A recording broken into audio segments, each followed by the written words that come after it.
कहानी शुरू होती है और हमें बहुत सारे छोटे छोटे कलरफुल क्रिएचर्स ट्रॉल से मिलवाया जाता है जो कि हमेशा खुश रहते हैं। ये पूरा दिन गाना गाते थे, डांस करते थे और एक दूसरे को हग करते थे।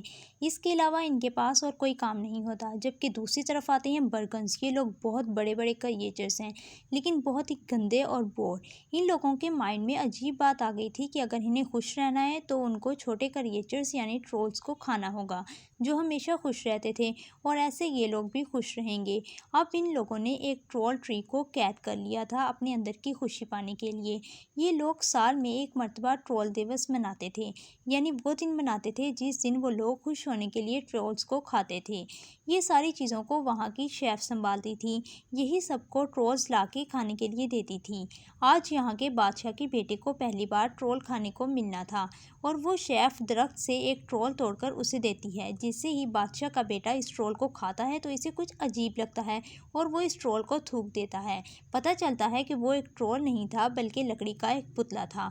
बादशाह को तो ये देखकर इतना गुस्सा आता है कि वो शेफ़ को वहाँ से बाहर निकाल देते हैं, क्योंकि इनको लगता था कि इनका बेटा अब कभी खुश नहीं रहेगा क्योंकि इसने ट्रोल नहीं खाया। जबकि वो शेफ़ इसीलिए गुस्से में थी कि बादशाह ने इसकी इंसल्ट की है और वो सारे ट्रोल्स को पकड़कर अपना बदला लेगी। यहाँ हमें दिखाया जाता है ट्रोल्स को जो कि उसी दरख्त की ज़मीन के नीचे से कहीं गायब हो चुके थे। काफ़ी साल गुजर जाते हैं और ये ट्रोल्स किसी के भी हाथ नहीं लगते और किसी को भी नज़र नहीं आते। उन्होंने ज़मीन के नीचे ही अपनी एक अलग दुनिया बना ली थी, यानी एक छोटा सा जंगल बना लिया था जहाँ ये लोग हंसी खुशी मिलकर रहते हैं। हमें इन्हीं ट्रोल्स की शहज़ादी प्रिंसेस पॉपी से मिलवाया जाता है जो कि काफ़ी खुश रहती है और काफ़ी हल्ला गुल्ला करना भी पसंद करती है। और इसी का बिल्कुल उलट एक और ट्रोल भी है, ये काफ़ी गुस्से में रहता है, और ये ब्रांच नाम का एक ट्रोल हमेशा इन लोगों को शांत रहने का कहता है। वो हमेशा कहता है कि इतनी ज़्यादा पार्टी नहीं करनी चाहिए, कोई भी इन्हें देख सकता है। लेकिन कोई भी इस ट्रोल की बात नहीं मानता। पार्टी शुरू हो जाती है और ये सब लोग पार्टी में इतने ज़्यादा मगन हो जाते हैं कि इन्हें पता ही नहीं चलता कि इनकी पार्टी की लाइट्स आसमान से कोई और देख रहा था। ये असल में वही शेफ़ होती है, यानी कि ट्रोल्स की सबसे बड़ी दुश्मन। वो शेफ़ यहाँ आकर 10-12 ट्रोल्स को ले गई थी। यहाँ पर काफ़ी अफरा तफरी मच चुकी थी। जहाँ पहले पार्टी हो रही थी वहाँ अब सब दुखी थे। अब पॉपी जो कि यहाँ की प्रिंसेस है, उसे लगता है कि ये सब कुछ मेरी वजह से हुआ है। वो अपने डैड से कहती है कि जो भी हो मैं सबको बचा कर लाऊंगी और यहाँ सब कुछ ठीक कर दूंगी। अब वो हेल्प मांगने के लिए इसी खड़ूस और बोरिंग ट्रोल के पास जाती है, और इसका नाम है ब्रांच। पॉपी को लगता है कि ब्रांच काफ़ी ज़्यादा समझदार है, पर ब्रांच को इसकी कोई परवाह नहीं थी। वो मदद करने से मना कर देता है और लिफ्ट के ज़रिए इसे अपने घर लेकर जाता है, जहां इसने 10 साल के लिए खाना जमा करके रखा हुआ था। वो कहता है कि मैं तो हमेशा यहीं रहने वाला हूँ, मुझे तो 10 साल तक कोई मुश्किल नहीं होगी।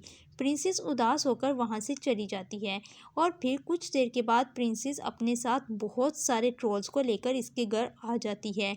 ब्रांच को ये देखकर गुस्सा आ रहा था कि अजीब लड़की है ये तो। प्रिंसेस उसे कहती है कि तुम्हारे पास 10 साल का खाना है, तो इसलिए ये लोग यहाँ पर आसानी से छुपकर खामोशी से रह सकते हैं। जबकि बाकी सब लोगों ने यहाँ आकर ब्रांच के खाने को बर्बाद करना शुरू कर दिया था, और खाना बर्बाद करने के बाद इन लोगों ने अपना काम शुरू कर दिया था, यानी गाना गाना, गले मिलना और डांस करना, जो कि ब्रांच को बिल्कुल पसंद नहीं था। अपनी तरह के बाकी सब ट्रोल्स को इस शेफ के हाथों बचाने के लिए पॉपी को अब यहाँ से निकलना था। वो जैसे ही इधर से बाहर निकलती है तो ब्रांच भी इसके पीछे पीछे था।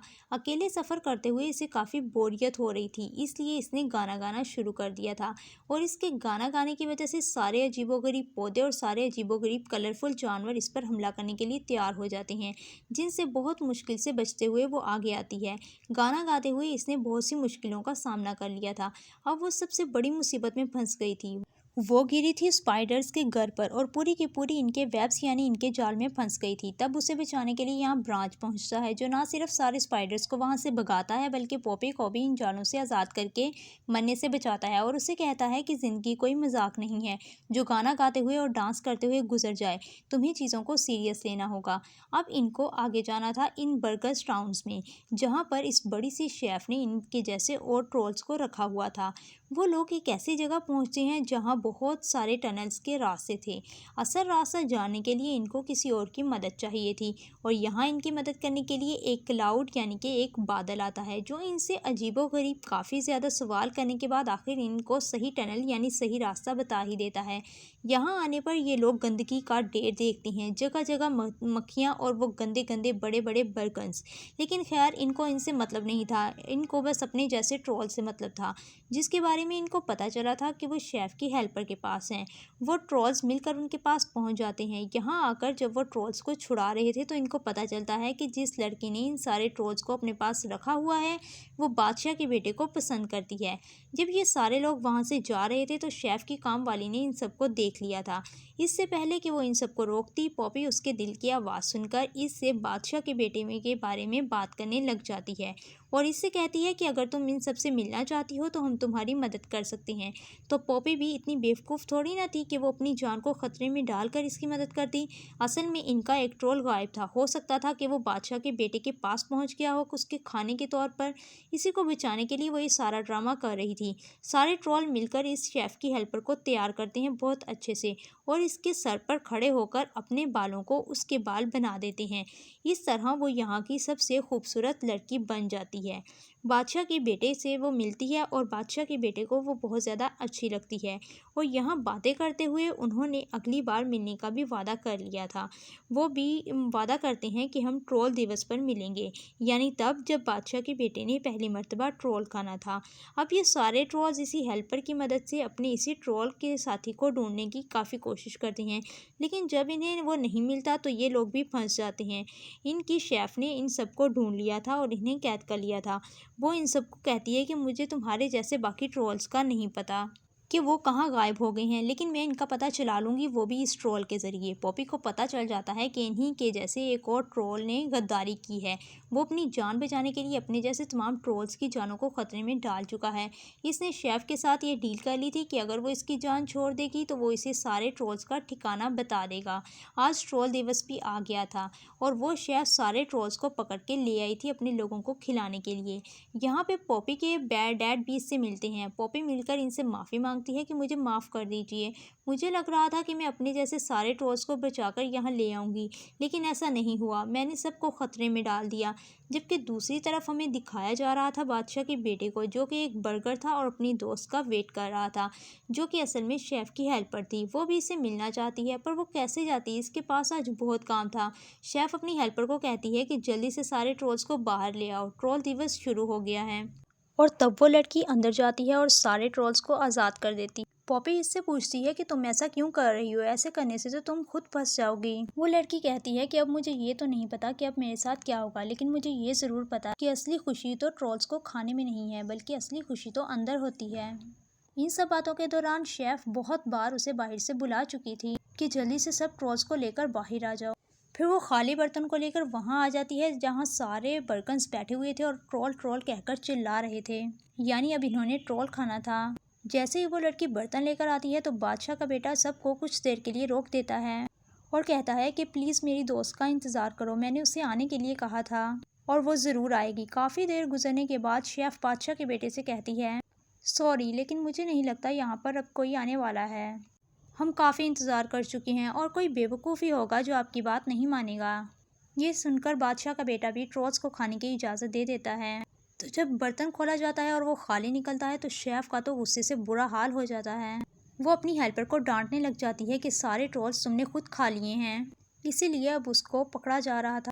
तब सारे के सारे ट्रोल्स एक स्केट शूज के अंदर बैठ के वहाँ पे जंप करते हुए एंट्री कर देते हैं और जल्दी से सारे ट्रोल्स खड़े हो जाते हैं उस लड़की के सर पर उसके बालों की तरह। बादशाह का बेटा उस लड़की को देखकर बहुत हैरान हो जाता है और पूछता है कि तुमने ऐसा क्यों किया। तो उस लड़की के बजाय ट्रोल की शहजादी यानी प्रिंसेस पॉपी उसे जवाब देती है कि मैंने ऐसा इसलिए किया क्योंकि ये तुम्हें पसंद करती थी और तुम कभी भी इसे ना देख पाते। वो सभी इस हेल्पर को पकड़ने की बात कर रहे थे कि तभी किंग का बेटा उसे ऐसा करने से मना कर देता है और प्रिंसेस पॉपी बादशाह के बेटे से बात करते हुए कहती है कि क्या आपको याद है लड़की जो आपसे आपकी दोस्त बनकर मिली थी, तो आपको कैसा लगा था। जो आपको महसूस हुआ था वही तो अंदर की खुशी थी। लेकिन सारे ही बर्गन्स उनकी बात काटते हुए कहते हैं कि हमें अंदर की खुशी सिर्फ ट्रॉल्स को खाने से ही मिलेगी। लेकिन पॉपी कहती है कि प्रिंस ने तो आज तक कोई ट्रॉल नहीं खाया, लेकिन उसको भी तो खुशी मिल ही गई है ना। वो कहती है कि खुशी तो हमारे अंदर होती है, ये किस चीज को खाने से नहीं मिलती। उसे बाहर निकालने के लिए हमें सिर्फ एक दोस्त की जरूरत होती है जो हमें खुश करे। अब सारे ही बर्गन्स उनसे पूछ रहे थे कि क्या हम भी खुश हो सकते हैं। तो पॉपी कहती है क्यों नहीं। पॉपी एकदम से वहाँ पे पार्टी वाला माहौल बना देती है और सबके लिए गाना गाती है। तो वहाँ पर सब लोग गाना गाने लग जाते हैं और मज़े करने लगते हैं। अब सारे बर्गन्स और सारे ट्रॉल्स मिलकर यहाँ पे पार्टी करने लगते हैं और बहुत ज़्यादा खुशी महसूस करते हैं। अब पॉपी ने भी ब्रांच के साथ दोस्ती कर ली थी और फिर सारे बर्गन्स और सारे ट्रॉल्स मिलकर हंसी खुशी एक साथ रहने लग जाते हैं और इस तरह इस स्टोरी की हैप्पी एंडिंग हो जाती है।